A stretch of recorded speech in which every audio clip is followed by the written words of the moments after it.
Elliot Reed wasn't a treasure hunter in the romantic sense.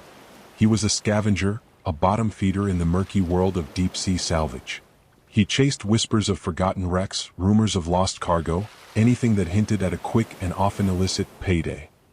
He operated on the fringes of the law, his moral compass as corroded as the rusted hulls he explored. So, when a hushed tip about an uncharted wreck off the Indonesian coast reached his ears, Elliot's cynicism didn't stop his greed. It fueled it. The rumor, passed from a contact in Jakarta, spoke of a Dutch merchant ship lost centuries ago, laden with spices and silks, now resting silently on the ocean floor. No official records existed, no maritime charts marked its watery grave. That only amplified Elliot's interest. If it was true, it was a goldmine waiting to be plundered. He secured a dilapidated diving vessel, the Marauder, a name that reflected both its condition and its owner's approach to life, and set a course for the whispered coordinates. The Marauder creaked and groaned its way through the choppy Java Sea, its engine coughing and spluttering like a chain smoker. Elliot, alone save for the ship's resident rat population, worked tirelessly, poring over sonar readings, cross-referencing ancient shipping manifests, and obsessively recalculating the supposed location of the wreck. Days bled into nights, the horizon a monotonous blur of sea and sky. Elliot's diet consisted of instant noodles and lukewarm beer, his sleep punctuated by the Marauder's rhythmic shuddering and the incessant chatter of the radio, its static a constant reminder of his isolation. He pushed himself relentlessly, driven by the vision of untold riches lying beneath the waves. Finally, the sonar pulsed with a promising echo. A large metallic object, resting at a depth of 180 feet. Elliot's pulse quickened. This was it. He prepared for the dive, his excitement overriding his usual caution. He checked his equipment. The aging rebreather, the dive computer with its flickering display, the salvage claw he'd jury-rigged from scrap metal. He knew he should wait, follow proper decompression procedures, bring a dive buddy. But the lure of the unknown, the potential fortune within his grasp, eclipsed all sense of prudence. He wanted to be the first one down there, the first to lay eyes on the treasure. The water was a murky green, sunlight fading rapidly as Elliot descended. The pressure built in his ears, the silence of the deep broken only by the hiss of his rebreather. Then, through the gloom, a shape materialized. Not the sleek lines of a Dutch merchant ship, but something far larger, far more ominous. A warship, its hull encrusted with coral, its massive guns still pointing menacingly outwards. This wasn't on any chart, in any whispered rumor. This was something else entirely. Adrenaline surged through Elliot. This was bigger than spices and silks. This could be a historical find, a military secret, a treasure trove of untold value. He swam closer, his dive lamp cutting through the darkness, illuminating the ship's name, barely visible beneath a century of marine growth. HMS Leviathan. A British warship, thought lost in the Indian Ocean during the First World War. Elliot had stumbled onto something extraordinary. He circled the wreck, his mind racing, calculating the potential value of the artifacts, the historical significance, the headlines. He ignored the nagging voice in the back of his mind, the one reminding him of his dwindling oxygen supply, the one whispering about the dangers of solo diving at this depth. He was consumed by the wreck, by the possibilities it held. He found an access point, a gaping hole torn in the ship's side, likely from an explosion. He squeezed through the mangled metal, his lamp casting eerie shadows on the decaying interior. The air inside was thick with the smell of salt and decay, the ghostly remnants of a crew long gone. He moved deeper into the wreck, his excitement growing with every passing moment. He saw remnants of the ship's life, a tattered uniform, a rusted compass, a stack of porcelain plates, miraculously intact. He imagined the lives that had been lived here, the final moments of the crew, the secrets held within these steel walls. Then he saw it. A glint of gold, nestled among debris in a half-collapsed cabin. He reached for it, his heart pounding. This was it. The treasure. The justification for all his risks, all his sacrifices. As he stretched out his hand, a low rumble echoed through the wreck. The ship shifted, metal groaning under the immense pressure. A section of the bulkhead collapsed, trapping Elliot's leg amidst the twisted metal. Panic clawed at Elliot's throat. He yanked at his leg, but it was wedged tight, the jagged metal biting into his flesh. He fumbled for his dive knife, his hand trembling, the cold steel slick against his palm. He sawed frantically at the metal, but it was thick, corroded, unyielding. Precious seconds ticked by, his oxygen supply dwindling with each panicked breath. The dive computer on his wrist flashed a warning: low air. He was running out of time. The initial surge of adrenaline gave way to a chilling despair. Trapped, alone, in the decaying belly of a forgotten warship, 180 feet beneath the surface. He closed his eyes, the image of the golden glint mocking him, a cruel reminder of the greed that had led him here. He imagined the marauder bobbing on the surface, oblivious to his plight, the resident rats the only witnesses to his demise. Just as hope began to flicker and die, a faint glow appeared in the distance. Not the steady beam of his own dive lamp, but a flickering, ethereal light, growing steadily brighter. He squinted, his vision blurring, his mind playing tricks in the oxygen-deprived darkness. Then a figure materialized from the gloom, a dark silhouette against the faint luminescence. It was a man, his face obscured by a tangle of dark hair, his movements slow and deliberate.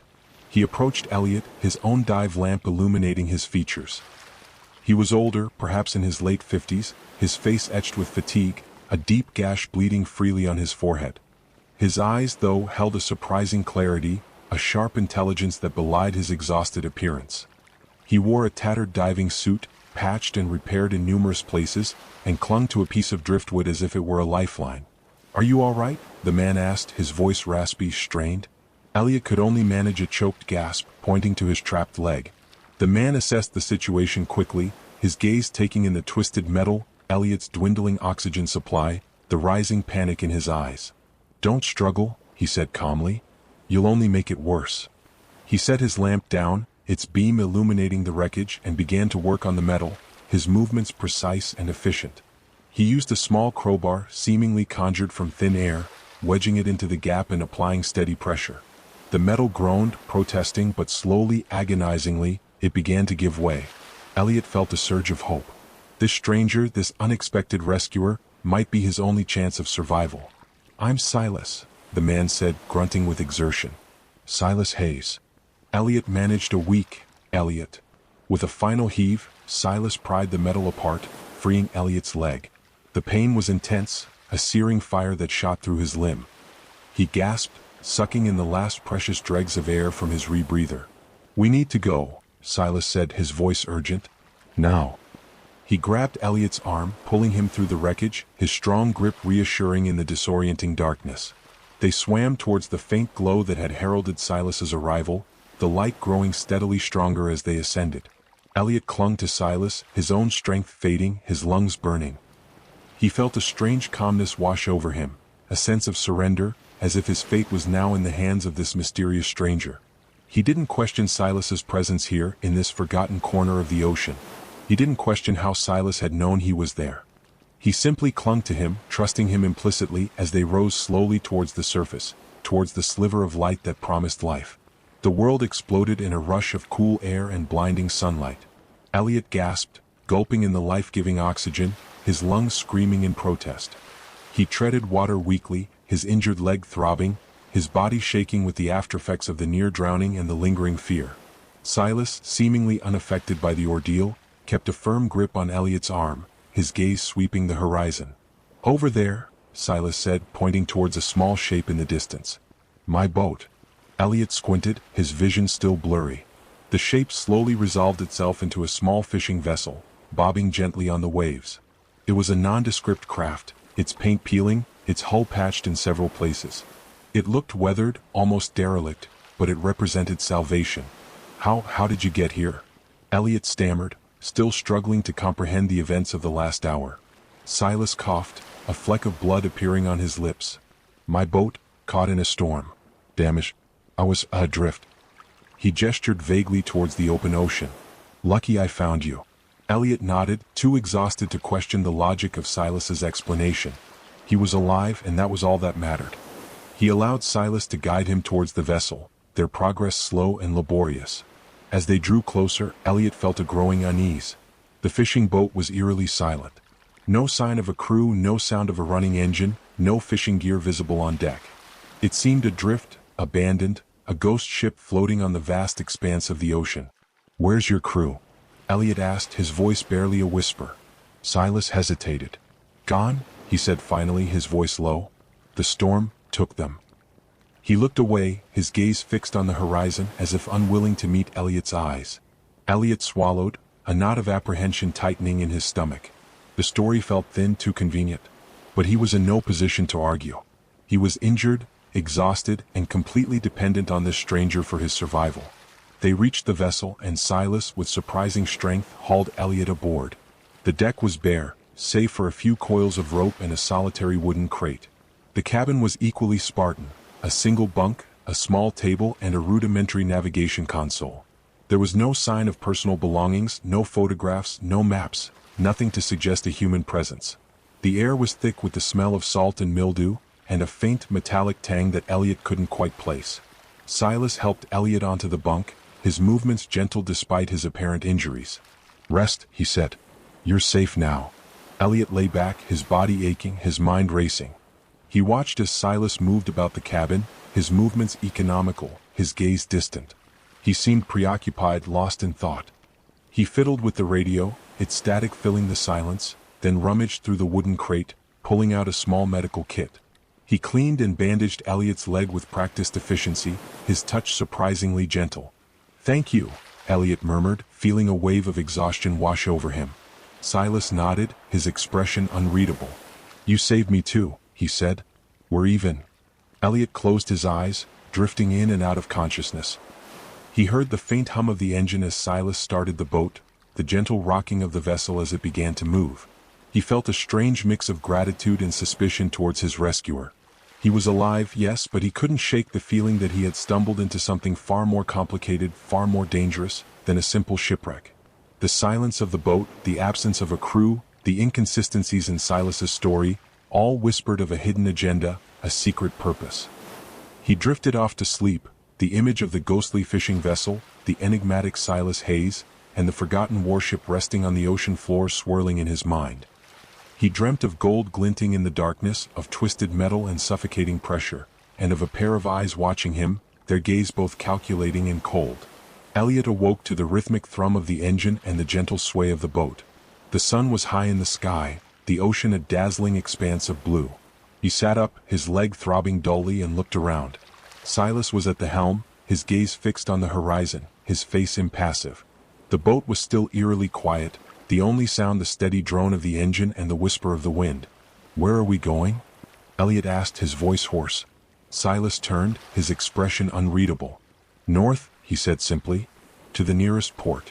Elliot tried to stand, but his leg buckled beneath him. Silas reached out, steadying him with a firm grip. "Take it easy," he said. "You lost a lot of blood down there." He helped Elliot back onto the bunk, his touch surprisingly gentle. He offered him a cup of lukewarm water and a handful of dry crackers, the only sustenance available. Elliot ate slowly, his appetite muted by his unease. He studied Silas, trying to decipher the man's enigmatic demeanor. He noticed the deep gash on Silas's forehead, now crudely bandaged, and the network of fine lines etched around his eyes, hinting at a life lived under harsh conditions. "That wreck, the Leviathan," Elliot said, testing the waters. "It wasn't on any charts." Silas shrugged. "Old warship. Probably sunk during the war. Plenty of them out there." He turned back to the helm, his gaze distant, as if dismissing the subject. Elliot persisted. "But you were down there too. How did you find it?" Silas hesitated, his hand tightening on the wheel. "I told you," he said, his voice strained. "My boat was damaged. I was adrift. I saw the wreck, dove down to investigate." The explanation felt flimsy, unconvincing. Elliot's suspicion grew. "And your crew?" he asked. "What happened to them?" Silas's jaw tightened. "Lost at sea," he said curtly. "It's not something I want to talk about." Elliot fell silent, sensing a wall closing around Silas, a barrier of grief or perhaps something more sinister. He looked around the cabin again, his gaze lingering on the radio. It was an older model, its casing scratched and dented, with a long antenna that snaked its way up to the deck. He remembered hearing faint transmissions during the night, snippets of coded messages, voices speaking in a language he didn't recognize. "Do you mind if I use the radio?" he asked. "I'd like to contact someone, let them know I'm alive." Silas's eyes narrowed. "No signal," he said, his voice flat. "Too far out." Elliot raised an eyebrow. "I thought I heard something last night. Some transmissions." Silas shook his head. "Static," he said. "Nothing but static." Elliot didn't believe him. There was something off about Silas, something he couldn't quite put his finger on. His story was riddled with inconsistencies, his demeanor shifting between vulnerability and chilling composure. The silence of the boat, the absence of any personal effects, the cryptic radio transmissions, it all pointed to something more than a simple rescue. He decided to play along, to bide his time, to gather more information. He feigned exhaustion, leaning back on the bunk and closing his eyes. But he remained alert, listening intently to every sound, every word, every nuance in Silas's behavior. As the day wore on, Elliot's unease intensified. He overheard more radio transmissions, brief bursts of coded messages, whispers of a rendezvous, a transfer. He couldn't understand the language, but the tone was urgent, clandestine. He began to suspect that Silas was involved in something illegal, something far bigger than a simple salvage operation. He watched Silas, pretending to sleep, observing the man's every move. He noticed the way Silas constantly scanned the horizon, his hand never far from a wicked-looking knife tucked into his belt. He saw the way Silas's eyes flickered nervously whenever a ship appeared on the horizon, as if he were expecting someone, or perhaps something, to appear. The sun began to set, painting the sky in hues of orange and purple. The ocean turned a deep, inky black, the stars emerging like diamonds scattered across a velvet cloth. Elliot's paranoia grew with the darkness. He felt trapped, isolated, at the mercy of this enigmatic stranger who had rescued him from the depths, only to lead him into a far more treacherous situation. He realized with a growing sense of dread that he might be a pawn in a game he didn't understand, a game with potentially deadly consequences. He had escaped the crushing pressure of the deep, only to find himself trapped in a different kind of pressure, a psychological vice that was slowly tightening its grip. The oppressive silence of the small vessel pressed in on Elliot. The gentle rocking of the boat, once a comforting rhythm, now felt like a sinister lullaby. He feigned sleep, his eyes closed, but his mind raced, piecing together the fragments of information he'd gathered. Silas's inconsistent story, the cryptic radio transmissions, the unnerving emptiness of the boat, it all painted a disturbing picture. He waited until Silas seemed preoccupied with navigating, the faint glow of the compass illuminating his harsh features. Elliot carefully slipped off the bunk, his injured leg protesting with a dull throb. He moved slowly, silently, towards the wooden crate Silas had earlier retrieved the medical kit from. Inside, beneath a layer of tattered cloth, lay a stack of documents. Elliot lifted them out, his heart pounding. They were a mix of official-looking papers, photographs, and handwritten notes, all in a language he didn't recognize. He recognized some of the symbols, though: nautical charts, shipping manifests, coordinates. He flipped through them, his eyes scanning for anything familiar, anything that might shed light on Silas's true identity and purpose. One photograph caught his eye. It was a grainy image of a group of men, their faces obscured by shadows, standing on the deck of a larger vessel. Silas was among them, his face clearly visible, his expression grim. The vessel in the background was not a fishing boat, but a sleek, modern cargo ship, its hull painted a dull gray. Elliot's stomach churned. This wasn't the image of a simple fisherman, adrift at sea after a storm. He found a handwritten note, tucked inside a folded piece of parchment. It was written in English, a series of coded messages, interspersed with nautical terms and geographical coordinates. He recognized some of the phrases: rendezvous point, cargo transfer, secure communication. He didn't understand the specifics, but the overall message was clear. Silas was involved in some kind of clandestine operation. Another document, an official-looking manifest, listed the cargo of the Leviathan, the warship he'd explored. It wasn't laden with gold and jewels as he'd initially hoped. The manifest listed a series of crates marked with cryptic symbols and coded designations. Project Nightingale, Unit Alpha, experimental cargo. Elliot's blood ran cold. This wasn't a treasure hunt. This was something far more dangerous. He suspected it involved illegal smuggling, perhaps sensitive technology, or even illicit substances. He quickly replaced the documents, careful to leave them exactly as he'd found them. He hobbled back to the bunk, his mind reeling. He needed to get out of there, to contact the authorities, to warn someone about Silas and his mysterious cargo. He waited until Silas left the helm to check the engine, the rhythmic thrum momentarily silenced. Elliot seized the opportunity. He reached for the radio, his fingers fumbling with the dials. He tried to tune into a distress frequency, but the signal was weak, erratic. He tried another frequency, then another, but to no avail. Just static, a hiss of white noise that mocked his desperation. "What are you doing?" Silas's voice cut through the silence, sharp as a knife. Elliot froze, his hand hovering over the radio. He turned slowly, his heart pounding in his chest. Silas stood in the doorway, his face illuminated by the faint glow of the cabin light, his eyes narrowed, his expression cold. He held the wicked-looking knife in his hand, its blade glinting menacingly in the dim light. "Just trying to get a signal," Elliot stammered, his voice barely a whisper. "Thought I might be able to contact someone." Silas stepped closer, his movements slow and deliberate, like a predator stalking its prey. "I told you," he said, his voice low and menacing. "No signal out here." He gestured towards the radio with the knife. "Leave it alone." Elliot swallowed, his mouth dry. He knew he was caught, trapped in a lie. He slowly removed his hand from the radio, his gaze fixed on Silas's face, searching for any flicker of humanity, any sign of compassion. But there was nothing, only cold, calculating indifference. "Who are you?" Elliot asked, his voice trembling. "What are you doing?" Silas smiled, a thin, cruel smile that sent a shiver down Elliot's spine. "That," he said, his voice laced with malice, "is something you'll find out soon enough." Silas moved closer, the knife held loosely in his hand, but with a clear implication of threat. He sat down opposite Elliot, the small cabin suddenly feeling claustrophobic, the air thick with tension.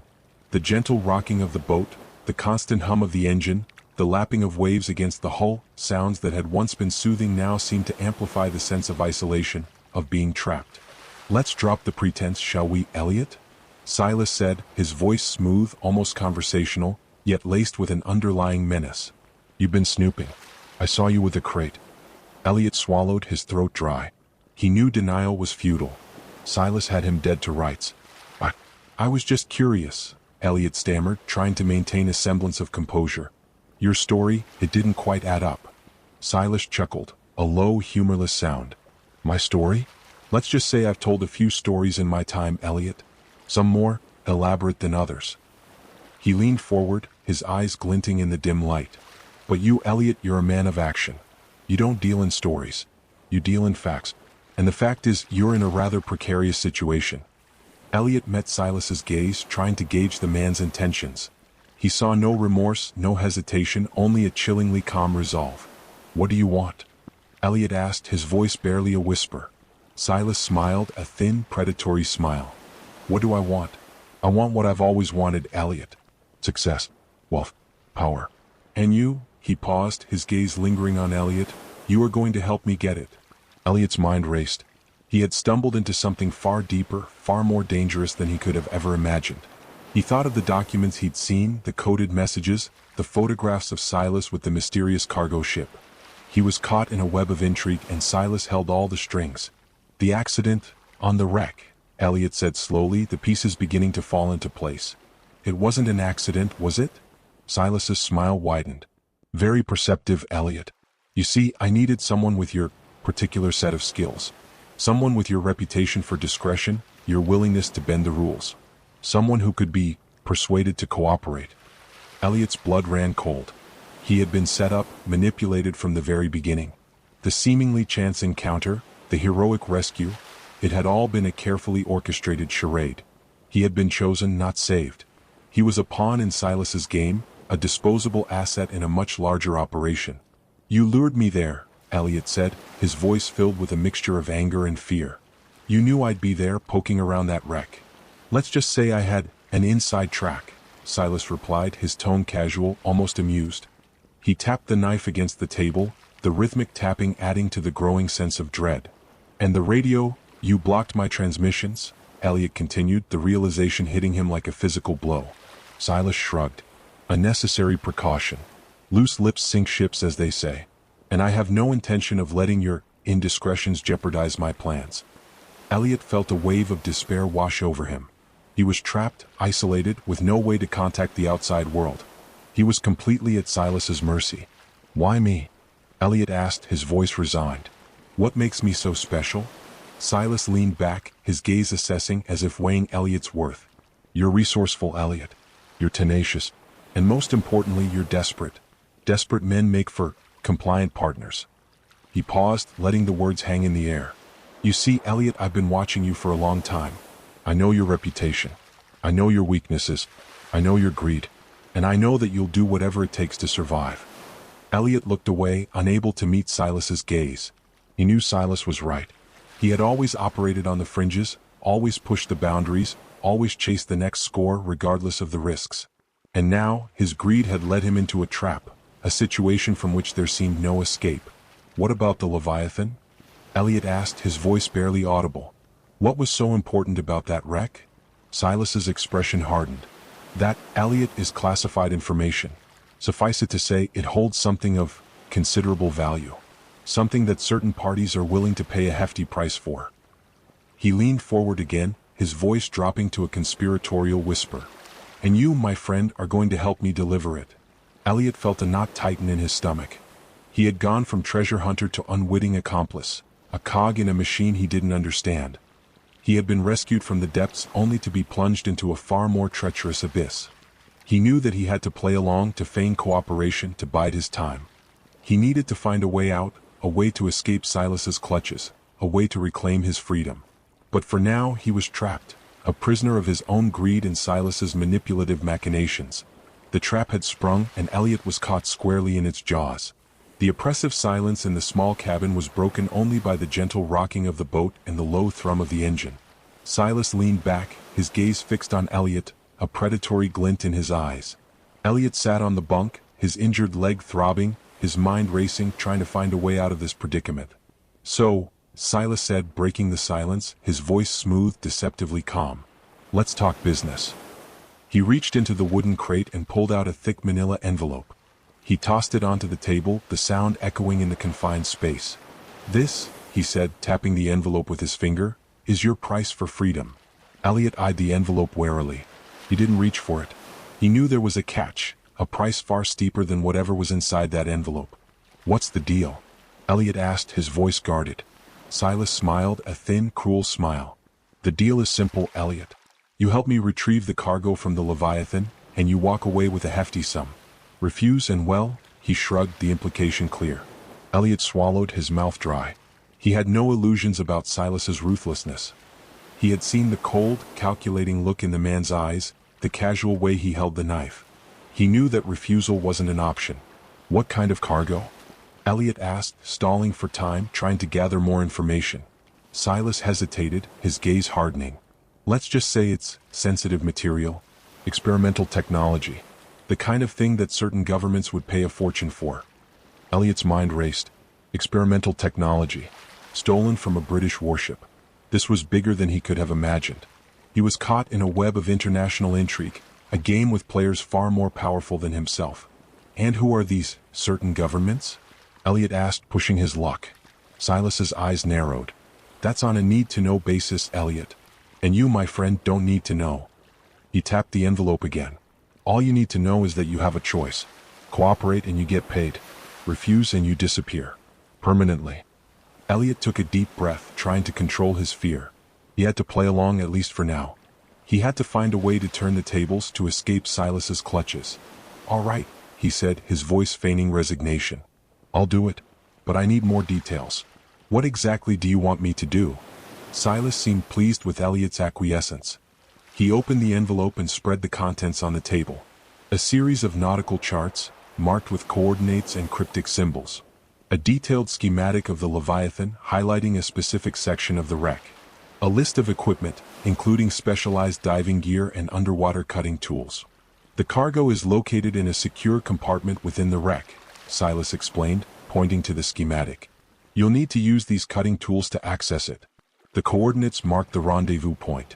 A freighter will be waiting there to take delivery. Elliot studied the charts, his mind working furiously. He recognized the rendezvous point, a remote location in the South China Sea, known for its clandestine activities and lack of law enforcement. He realized the scale of this operation. This wasn't a small-time smuggling operation. This was a highly organized, well-funded enterprise. And what about the freighter? Elliot asked, trying to sound casual. Who are these people? Silas smiled, a chillingly cold smile. Let's just say they're interested parties. People who appreciate discretion and efficiency. People who pay handsomely for results. He handed Elliot a small encrypted satellite phone. You'll use this to contact them once you have the cargo. They'll give you further instructions. Elliot took the phone, his hand trembling slightly. He felt a growing sense of unease. He was being drawn deeper and deeper into this dangerous game with no clear way out. When do we leave? Elliot asked, his voice resigned. Silas glanced at his watch. Tonight. The tide will be favorable. We'll reach the wreck just before dawn. He stood up, gathering the charts and equipment. Get some rest, Elliot. You'll need your strength. This isn't a salvage operation anymore. This is a high-stakes game. And you're playing for your life. Elliot watched as Silas left the cabin, his movements purposeful, his expression grim. He was left alone with his thoughts, the silence of the boat now heavy with foreboding. He knew he had to find a way out, a way to escape Silas's control. But for now he had to play along, to feign cooperation, to wait for the right moment to make his move. The price for freedom was steep, but Elliot was determined to pay it, one way or another. The night passed slowly, the rhythmic thrum of the engine and the gentle rocking of the boat a constant reminder of Elliot's precarious situation. He lay on the bunk, feigning sleep, his mind racing, planning his next move. He knew he couldn't trust Silas, couldn't rely on the man's promises. He had to find a way to alert the authorities, to expose Silas's operation. As dawn approached, the boat slowed, the engine's drone fading to a low hum. Silas entered the cabin, his face grim, his eyes devoid of any emotion. "We're here," he said, his voice flat. Elliot sat up, his legs stiff and sore. He followed Silas out onto the deck. The air was cool and damp, the sky a pale gray canvas streaked with pink and orange. In the distance, he could just make out the dark silhouette of the Leviathan, a ghostly reminder of his previous ordeal.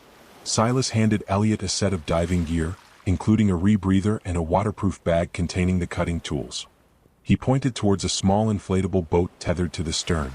"You'll go down alone," Silas said, his voice cold. "I'll stay here and monitor the radio. Once you have the cargo, contact the freighter. They'll give you further instructions." Elliot nodded, his heart pounding in his chest. This was it. His chance to escape, to turn the tables on Silas. He climbed into the inflatable boat, his mind racing, adrenaline coursing through his veins. He reached the wreck and slipped into the water, the cold shock a stark contrast to the humid air. He descended slowly, the familiar pressure building in his ears, the silence of the deep a welcome respite from the tension above. He reached the designated section of the wreck, the gaping hole where he had been trapped still visible, a grim reminder of his previous encounter. He pulled out the cutting tools and began to work on the metal, the sparks illuminating the murky water. The metal groaned and protested, but slowly, agonizingly, he began to make progress. He could feel Silas's gaze on him even through the depths, a constant pressure, a silent threat. He finally breached the compartment, his heart pounding with anticipation and dread. Inside, nestled amongst packing crates and debris, lay several metal containers, marked with the same cryptic symbols he had seen on the manifest. This was it. The experimental technology Silas had spoken of. He reached for the satellite phone, his fingers fumbling with the keypad. He hesitated. He couldn't contact the freighter, couldn't play along with Silas's plan. He had to find another way. He looked around, his gaze scanning the interior of the wreck. His eyes fell on a small metal box tucked away in a corner. He reached for it, his heart pounding with a mixture of hope and fear. He opened the box. Inside, nestled amongst a tangle of wires and circuits, lay a small handheld transponder. He recognized it instantly. It was a military-grade emergency beacon, designed to transmit a distress signal to nearby vessels and aircraft.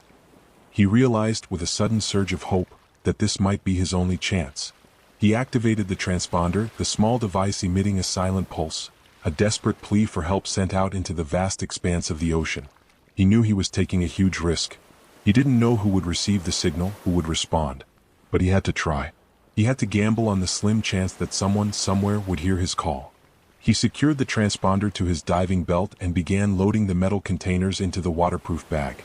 He had to make it look like he was following Silas's instructions, had to maintain the pretense of cooperation until the very last moment. He ascended slowly, the waterproof bag heavy in his hand, his mind racing, anticipating Silas's reaction. He broke the surface, gasping for air, his heart pounding in his chest. He saw Silas waiting in the inflatable boat, his face impassive, his gaze fixed on Elliot. "Did you get it?" Silas asked, his voice flat. Elliot nodded, holding up the waterproof bag. He climbed into the boat, his movements deliberate, his gaze fixed on Silas's face, searching for any flicker of suspicion. Silas's eyes narrowed, his gaze lingering on the bag. "Good," he said, his voice tight. "Now contact the freighter." Elliot reached for the satellite phone, his hand trembling slightly. He pretended to dial a number, his mind racing, waiting for the inevitable. He looked out at the horizon, a sense of anticipation building within him. Then he saw them. 5 warships, appearing on the horizon, their gray hulls slicing through the waves, their guns pointing menacingly towards the small fishing vessel. Silas's eyes widened in disbelief, his face paling. He turned to Elliot, his expression a mixture of shock and rage. What is this?" he stammered, his voice barely a whisper. Elliot smiled, a slow, cold smile. "That, Silas," he said, his voice steady, "is your price for freedom." In the confusion that followed, as the warships surrounded the small vessel, as armed men boarded, their weapons trained on Silas, Elliot slipped unnoticed into the water. He swam towards the nearest warship, the transponder on his belt emitting its silent pulse, a beacon of hope in the chaotic scene. He had played the game and he had won. He had escaped the trap, and Silas, the puppet master, was now the puppet, caught in a net of his own making. The warships, 5 gray behemoths bristling with weaponry, closed in around the small fishing vessel. Elliot, treading water a safe distance away, watched the scene unfold with a detached sense of satisfaction. Silas, still aboard the Marauder, was frozen, his face a mask of disbelief and dawning horror. He looked around wildly as if searching for an escape route, his eyes darting from the approaching warships to the vast expanse of the ocean. A loudspeaker crackled to life, the amplified voice booming across the water in crisp, authoritative English. "This is the HMS Dauntless. Vessel Marauder, you are surrounded. Cut your engines and prepare to be boarded." Silas remained motionless, his gaze fixed on the approaching warships, his body rigid with fear. He looked like a cornered animal, trapped and desperate. He made no move to comply with the order. The Dauntless, the lead warship, drew alongside the Marauder. A team of armed sailors rappelled down the side, their movements swift and precise. They secured the fishing vessel, their weapons trained on Silas, who offered no resistance. He simply stood there, his face pale, his eyes wide as if unable to comprehend the unfolding events. Elliot watched from the water, his body shivering in the cool morning air, but his mind calm, strangely at peace. He had played a dangerous game and he had won. He had escaped Silas's trap and in doing so, had inadvertently triggered something far bigger than himself. A small inflatable boat detached itself from the Dauntless and headed towards Elliot. 2 sailors helped him aboard, their faces grim, their questions curt and to the point. "Name?" "Elliot Reed." "What were you doing out here?" "Salvage operation. Ran into trouble." He gestured vaguely towards the Leviathan on the horizon. "And the other man?" "Silas Hayes. He rescued me from the wreck." He kept his voice neutral, offering no further information. He knew he would have to tell his story eventually, but he wanted to choose his audience carefully. They reached the Dauntless, and Elliot was escorted to the ship's bridge. The captain, a stern-faced man with a weathered complexion and piercing blue eyes, greeted him with a curt nod. "Mr. Reed," the captain said, his voice firm but not unkind. "We have some questions for you." Elliot nodded, his mind still trying to process the events of the last few days. He had expected arrest, interrogation, perhaps even imprisonment. He hadn't expected this. He had expected hostility, suspicion. He hadn't expected this strange sense of respect. "We've been monitoring your situation," the captain continued, his gaze intense. "We know about the Leviathan, about the cargo." Elliot's heart skipped a beat. They knew. They knew about Silas, about the experimental technology, about the rendezvous point. But how? How could they have known? "We intercepted a distress signal," the captain explained as if reading Elliot's mind. "A military-grade transponder. Registered to, well, let's just say it belongs to someone who takes a keen interest in Mr. Hayes's activities." Elliot's mind reeled. The transponder. The one he had found in the wreck. It wasn't just an emergency beacon. It was a tracking device, a silent alarm that had alerted the authorities to Silas's operation. He had unwittingly stumbled into something far bigger, far more complex than he could have ever imagined. "Mr. Hayes, or rather Mr. Anton Volkov," the captain continued, his voice hardening, "is a wanted man. International arms dealer, suspected of trafficking stolen military technology." Elliot stared at the captain, his mind struggling to comprehend the information. Silas Hayes wasn't a simple smuggler, a two-bit criminal. He was a major player in the international arms trade, a dangerous man with connections to powerful and shadowy organizations. And the cargo? Elliot asked, his voice barely a whisper. It wasn't stolen, the captain replied, his gaze steady. It was bait. A meticulously planned sting operation, designed to lure Mr. Volkov and his associates into the open. Elliot felt a wave of relief wash over him, followed by a surge of adrenaline. He hadn't just escaped a trap. He had unwittingly played a crucial role in bringing down a dangerous criminal network. We've been tracking Volkov for months, the captain explained. We knew he was planning to retrieve something from the Leviathan. We just didn't know how. Until you showed up. He paused, his gaze softening slightly. You were a necessary pawn, Mr. Reed. A calculated risk. And you played your part perfectly. Elliot looked out at the ocean, at the 5 warships surrounding the captured marauder, at the armed sailors securing the vessel and escorting a handcuffed Silas, his face a mask of defeat towards the Dauntless. He had been a pawn, yes, but he had also been a player, a crucial piece in a game far bigger than himself. What happens now? Elliot asked, his voice still shaky. Now, the captain said, a hint of a smile playing on his lips, we take you home. You've earned a safe passage, Mr. Reed. Consider it a thank you from us. Elliot nodded, a strange sense of peace settling over him. He had started out chasing a phantom fortune, driven by greed and a reckless disregard for the rules.